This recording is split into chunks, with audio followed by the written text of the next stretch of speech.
მოგესალმებით. თქვენ უყურებთ დღის მთავარი ამბის ბლიც ანალიზს. ახლოვდება 4 ოქტომბერი, რომლისთვისაც პოლიტიკური კლასი ემზადება და სამწუხაროდ უნდა ითქვას, რომ საზოგადოება ამ თარიღთან დაკავშირებით, გეგმებთან დაკავშირებით არის გაყოფილი, ურთიერთდაპირისპირებული. ხშირ შემთხვევაში ყველას თავისი გეგმები აქვს, თავისი ხედვა აქვს ამ თარიღთან დაკავშირებით, ვიღაცა მიდის არჩევნებზე და მოუწოდებს საომრჩეველს, რომ მიიღოს აქტიურად მონაწილეობა ამ პროცესში. მეორე ნაწილი არის ბოიკოტში და პირიქით მოუწოდებს, ძირითადად რა თქმა უნდა, ოპოზიციურ აუმრჩეველს, რომ ამ ფარში არ მიიღონ მონაწილეობა და ბოიკოტის რეჟიმში შეიკრიბონ 4 ოქტომბერს რუსთაველზე.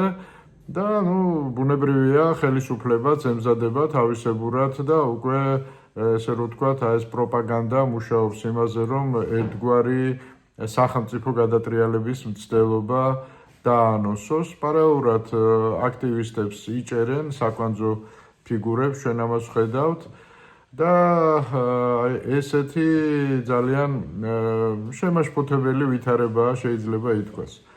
მე ვფიქრობ, რომ ყველაზე სწორი განვითარება მაინც იქნებოდა რა თქმა უნდა მასშტაბური პროტესტი, რაც შეიძლება დიდი, იმისათვის რომ ხელისუფლებას, ქართულმა საზოგადოებამ აჩვენოს თავისი ურყევინება ევროპულ და ევროატლანტიკურ ვექტორთან დაკავშირებით, ერთგვარი შემაკავებელი როლი ითამაშოს, ხო, აი ამ რეჟიმის დამკვიდრების ამ გადამწყვეტ ფაზაში მე ვიტყოდი, რომ ცოტა გონზე მოიყვანოს ხელისუფალი, მაგრამ ჩვენ ვხედავთ, რომ საქმე ცოტა სხვანაირად არის. ეს 4 ოქტომბრის ორგანიზატორები რაღაც ისეთ ზეიმედებს ქმნიან, ხო?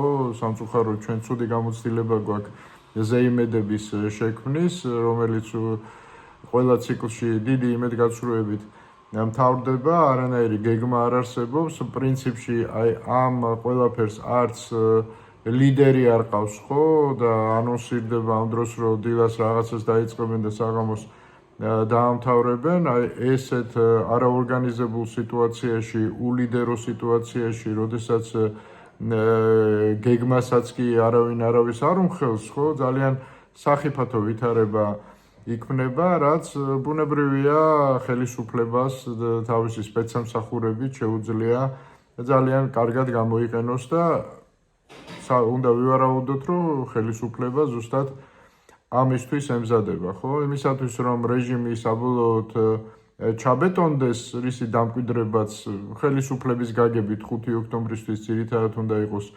დასრულებული, მას ერთის მხრივ ჭირდება, რა თქმა უნდა, არჩევნების მოგება, მაგრამ ამასთანავე ჭირდება ძალის დემონსტრირება და მე ვისურვებდი, რომ ესეთი ტიპის პროვოკაციის მოწყობის კომფორტი მისთვის არავის არ შეექმნა, თუმცა ჯერჯერობით რა განცხადებებსაც ვისმენ, მათ შორის ციხიდანაც კი რაღაცა ესეთი საომარი განცხადებები კეთდება გარკვეული ლიდერებისგან, რომლებიც მაინც და მაინც დიდ პრეტენზიას ხელმძღვანელობაზე ამ პროცესის არ აცხადებენ. პასუხისმგებლობა ახალ თაობაზე გადააქვს. დღეს აი მიხეილ სააკაშვილის განცხადებაც ვიხილეთ, რომ აი ჯენზია მამოძრავებელი ძალა და მათ უნდა მოაწყო რაღაცა ამ ქვეყანაში დიდი ბოდიში, მაგრამ ჯენზი, რა თქმა უნდა, მამოძრავებელი ძალაა, ის არის ამ ქვეყნის მომავალი, მაგრამ მათ ჭირდებათ სწორი მიმართულება, სიბრძნე გარკვეული, რაც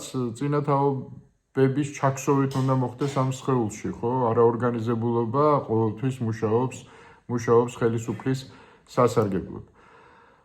ემზადება ოპოზიციის გარკვეული ნაწილი აგრეთვე არჩევნებისთვის, გარკვეული იმედები მათ აქვთ, რომ თუნდაც მეორე ტურში თბილისში გადავა ეს პროცესი, ასე რომ 4 ოქტომბერს ყველა რაღაც სხვადასხვა გზით მიდის, შეიძლება ითქვას, არანაირი სიმპტომები ჯერჯერობით არ ჩანს იმისა, რომ მოხდება ოპოზიციური აზრის, ხო, ხელისუფლების მიმართ კრიტიკულად განწყობილი ადამიანების გაერთიანება, კონსოლიდაცია, რაც ობიექტურად აუცილებელია იმისათვის, რომ ცვლილებები მოხდეს, თუმცა მე მაინც ერთგვარი სასწაულის იმედით ვარ, იქნებ საღამოსკენ მაინც მოვახერხოთ რაღაცნაირად ყველამ ერთად ხელისუფლებისთვის სერიოზული შემოძახილი იმისათვის რომ ეს ტენდენციები, ავტორიტარული ტენდენციები, ანტიევროპული ტენდენციები, რომელსაც უცილობლად რუსეთის იმპერიაში მივყავართ,